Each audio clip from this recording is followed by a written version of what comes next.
Hello student, आपका स्वागत है आपके अपने यूट्यूब चैनल जूनियर गाइड पे। तो हम लोग इस वीडियो में देखेंगे क्लास 12th का जो मॉडल क्वेश्चन पेपर आया है उसका सॉल्यूशन हम लोग देखने वाले हैं। और जो आपका सब्जेक्ट है इकोनॉमिक्स, इससे पहले हम लोग पॉलिटिकल साइंस और ज्योग्राफी, ठीक है, ये दोनों का हम लोग देख चुके हैं। जो MCQ मतलब 1 नंबर वाले क्वेश्चन हम लोग सब हल कर चुके हैं। अगर आप नहीं देखे हैं तो चैनल के ऊपर जाइए, वहाँ से आप देखिए और इसे बहुत ज़रूरी देखें आप, क्योंकि आपको पता चलेगा कि किस तरह से हम लोगों की परीक्षा होगी, किस तरह से क्वेश्चन सेट होगा। ठीक है, तो चलिए हम लोग स्टार्ट करते हैं। उससे पहले अगर आप हमारे चैनल पे न्यू हैं तो चैनल को सब्सक्राइब कर लीजिए, दोस्तों के साथ शेयर भी कर दीजिए और वीडियो अगर आपको अच्छा लगे तो लाइक ज़रूर कीजिएगा। तो चलिए हम लोग स्टार्ट करते हैं। उससे पहले हम लोग क्या करें कि इसका कुछ निर्देश दिया हुआ उसको हम लोग समझ लेते हैं। ठीक है, तो देखिए यहाँ पे दिया हुआ है कि प्रश्न संख्या 1 से 15 और 31 से 45 बहुवैकल्पिक प्रश्न एक अंकीय है। ठीक है, इसमें आपको वैकल्पिक दिया रहेगा, विकल्प दिया रहेगा, जिससे हम लोग कहते हैं MCQ मल्टीपल चॉइस क्वेश्चन। इस प्रकार के क्वेश्चन है आपका क्या 1 से लेकर 15 तक और 31 से लेकर 45 तक। ठीक है, यही हम लोग इसी को हम लोग समझने वाले हैं, यही क्वेश्चन को हल करेंगे। उसके बाद है क्वेश्चन 16 से 20 और 46 से 50। ये जो है वो खाली स्थान को भरना है, वो ये हम लोग अगले वीडियो में चर्चा करेंगे। फिर उसके बाद आपका बच जाता है 21 से लेकर 25 और 51 से लेकर 55 तक अति लघु उत्तरीय प्रश्न है, जो 2 अंक वाले रहेगा। ये भी हम लोग अगले वीडियो में देखेंगे। ठीक है, फिर यहाँ पे आपका है कि प्रश्न संख्या 26 से 28 और 56 से 57 लघु उत्तरीय प्रश्न है। ठीक है, जिसे प्रत्येक प्रश्न की संख्या 3 अंक की है। इसमें से आपको 150 वर्ड में आपको लिखना है। ठीक है, ये जो क्वेश्चन बच जा रहा है हम लोग नेक्स्ट वीडियो में ये सब देखेंगे। तो और यहाँ पे कुछ और क्वेश्चन है 29 से 30 और 58 से लेकर 59 सॉरी माफ़ कीजिएगा 59, वो दीर्घ उत्तरीय प्रश्न है। ठीक है, ये आपको 250 शब्दों में लिखना है। तो ये सब जो क्वेश्चन बच जाएगा ये हम लोग अगले वीडियो में देखेंगे। अभी हम लोग तत्काल में देखेंगे क्वेश्चन 1 से लेकर 15 और 31 से लेकर 45 तक, जिसे हम लोग MCQ क्वेश्चन के नाम से जानते हैं। तो चलिए हम लोग वीडियो स्टार्ट करते हैं। उससे पहले चैनल को सब्सक्राइब कर दीजिए अगर न्यू है तो आप। तो अवसर लागत का वैकल्पिक नाम है, क्या है? ऑप्शन दिया हुआ है इसमें आपका, देखिए औसत लागत, लेखांकन लागत, हस्तांतरण लागत और मौद्रिक लागत। इसमें से आपका आंसर जो है, इसमें से देखिए, इसमें आपका बुक में दिया हुआ है ट्रांसफ़र कॉस्ट, लेकिन आपका ये होगा इकोनॉमिक कॉस्ट होता है। ठीक है, तो अगर आपका इसमें इकोनॉमिक कॉस्ट नहीं दिया हुआ है तो आप इसमें C नंबर आपका हो जाएगा। ठीक है, फिर है आपका क्वेश्चन नंबर 2, इसमें से निम्न में से मांग को प्रभावित करने वाला कारक कौन सा है? तो कौन सा है? तो आपका ये ऑप्शन आपका हो जाएगा C, उपभोक्ता की आय। चलिए हम लोग नेक्स्ट क्वेश्चन देखते हैं, क्वेश्चन नंबर 3। तो क्वेश्चन नंबर 3 देखेंगे हम लोग कि उपयोगिता की माप की इकाई है। तो इसका क्या हो जाएगा? किलोग्राम, लीटर, मीटर या यूटिल्स? तो इसका आंसर हो जाएगा यूटिल्स। ठीक है, फिर यहाँ पे है कि बजट की ढाल होती है। बजट की ढाल किस में होती है? तो बजट की ढाल ऋणात्मक होती है। ठीक है, फिर आपका क्वेश्चन 5 है कि किस प्रकार की वस्तु की मांग उसकी कीमत में वृद्धि से बढ़ती है? तो आपका आंसर हो जाएगा इसका, क्वेश्चन नंबर 5 का आंसर हो जाएगा आपका B, विलासिता वस्तु। ठीक है, विलासिता वस्तु। फिर क्वेश्चन 6 है, क्वेश्चन 6 है कि किसी वस्तु की उत्पादन मात्रा में एक अतिरिक्त इकाई से वृद्धि करने पर उत्पादन लागत में होने वाली वृद्धि को क्या कहा जाता है?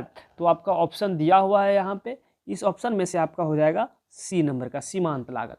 ठीक है, क्वेश्चन 7 हम लोग देखेंगे। क्वेश्चन 7 है कि दीर्घकालीन उत्पादन फलन का नाम है। ठीक है, क्या है आपका 7 का जो आंसर हो जाएगा, ऑप्शन दिया हुआ है इसमें से, ऑप्शन में से आपका जो आंसर होगा पैमाने का प्रतिफल। ठीक है, C नंबर का ये ऑप्शन आपका सही हो जाएगा। फिर क्वेश्चन 8 हम लोग देखते हैं कि क्वेश्चन 8 है कि एक उत्पादक 10 खिलौने को बाजार में 5 रुपये प्रति खिलौने की दर से बेचता है, तो उसकी कुल संप्राप्ति क्या होगी? तो क्या होगा इसका? आपका ऑप्शन 8 का C हो जाएगा, 50 रुपया। ठीक है, पूर्ण प्रतियोगिता बाजार में फार्मों की संख्या होती है, तो कितना होती है? इसमें से आपका 9 का, इसमें से 9 का हो जाएगा, ऑप्शन दिया हुआ है, ये ऑप्शन में से आपका D होगा, बहुत अधिक। ठीक है, फिर क्वेश्चन नंबर 10 हम लोग देखते हैं कि एकाधिकारी द्वारा उत्पादित वस्तु की मांग होती है। आपका इसमें से ऑप्शन दिया हुआ है, आपका जो आंसर होगा इसमें लोचदार होगा। ठीक है, बी नंबर का ऑप्शन। फिर आपका यहाँ पे दिया हुआ है क्वेश्चन 11, इल्फ्रेड मार्शल के अनुसार उपयोगिता की माप की इकाई है, तो क्या है? इसमें से आपका ऑप्शन दिया हुआ है, इस ऑप्शन में से आपका आंसर हो जाएगा मुद्रा, मनी। ठीक है, तो चलिए हम लोग नेक्स्ट क्वेश्चन देखते हैं, क्वेश्चन 12। चलिए 12 नंबर में हम लोग देखते हैं कि निम्न में से किस वक्र का आकार उल्टा यू आकार का होता है। यहाँ पे ऑप्शन दिया हुआ है आपका, इस ऑप्शन में से आपका आंसर हो जाएगा बी, औसत लागत। ठीक है, फिर हम लोग देखते हैं क्वेश्चन 13 कि कॉब डगलस उत्पादन फलन Q बराबर ये इंटू एल पर पावर अल्फा के पे पावर बीटा में पैमानों का प्रतिफल की माप है। तो आपका आंसर क्या हो जाएगा? 13 का आंसर आपका हो जाएगा, ऑप्शन दिया हुआ है, इसमें से आपका आंसर हो जाएगा ये नंबर। ठीक है, इसी तरह से क्वेश्चन 14 है आपका। क्वेश्चन 14 को देखिए कि यदि किसी वस्तु की मांग का वक्र Q बराबर 10 - 5p है तो वस्तु की कीमत 2 रुपये प्रति इकाई पर वस्तु की मांग क्या होगी। तो आपका आंसर हो जाएगा, इसमें से ऑप्शन 4 ऑप्शन दिया हुआ है, इसमें से आपका आंसर हो जाएगा सी, 0। ठीक है, एकाधिकार में वस्तु की कीमत P और सीमांत लागत MC में क्या संबंध होता है।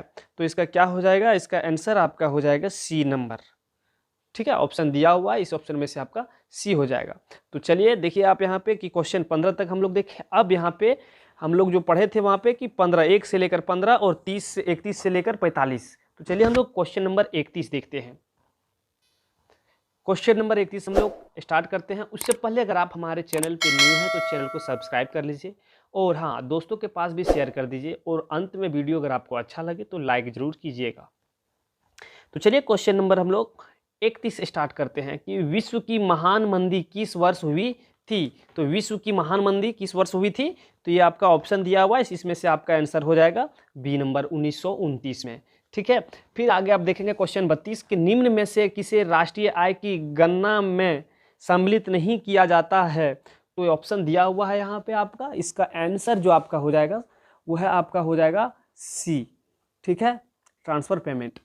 फिर यहाँ पे कुछ क्वेश्चन नंबर नेक्स्ट हम लोग देखेंगे जो क्वेश्चन नंबर 33 है कि 33 है कि सबसे तरल संपत्ति किसे माना जाता है। ऑप्शन आपका यहाँ पे दिया हुआ है, 4 ऑप्शन है, इसमें से आपका आंसर हो जाएगा सी नंबर, मुद्रा। ठीक है, कैश मनी। क्वेश्चन 14 देखिए कि व्यावसायिक बैंक का कार्य है, व्यावसायिक बैंक का क्या कार्य नहीं है, सॉरी माफ कीजिएगा, कार्य नहीं है।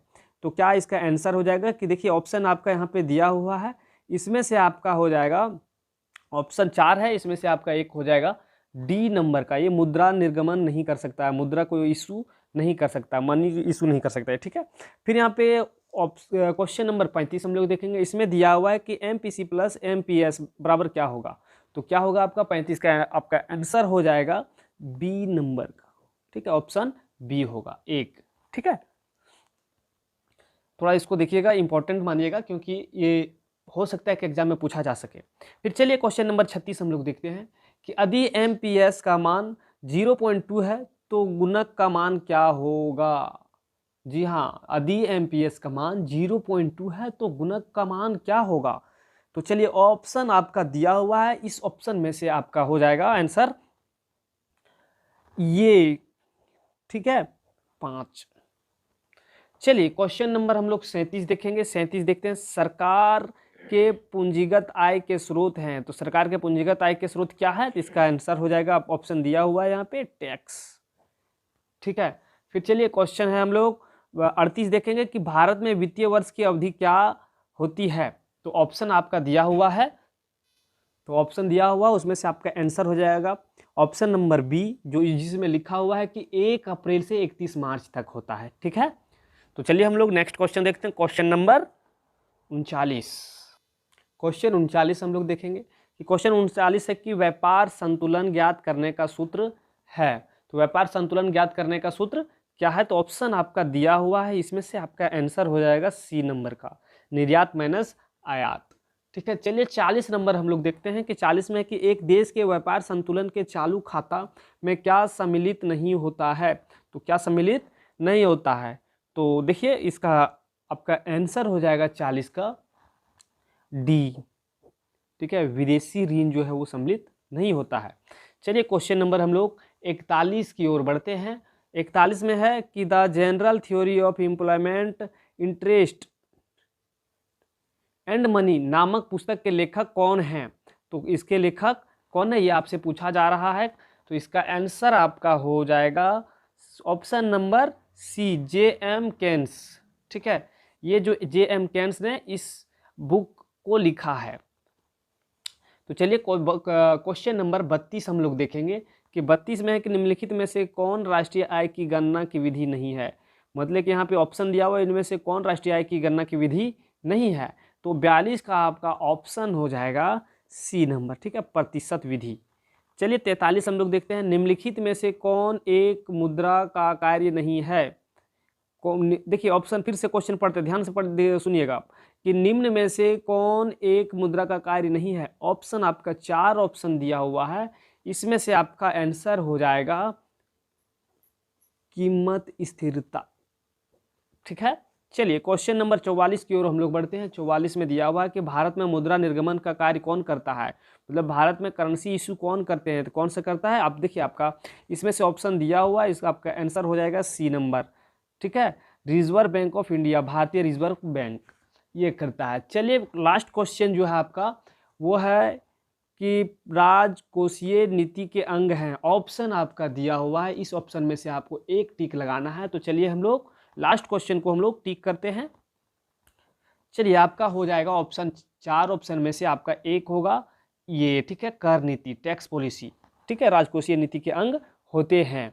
तो चलिए ये आपका टोटल जो 1 नंबर वाले क्वेश्चन था वो क्लियर हो चुका है। आपका 1 नंबर वाला क्वेश्चन एक और बच गया है, फिल इन द ब्लैंक्स, रिक्त स्थान को भरें। तो आप टोटल मिला के अगर इस क्वेश्चन को अगर आप अच्छे तरीके से पढ़ लेंगे तो 30 नंबर आपका एग्जाम में आने की चांस बढ़ जाएगा।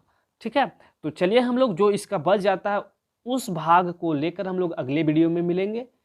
तब तक अगर आप हमारे चैनल पे न्यू हैं तो चैनल को सब्सक्राइब कर लीजिए। सब्सक्राइब के बाद बेल आइकन को भी आप दबाइए और दोस्तों के साथ शेयर कर दीजिए।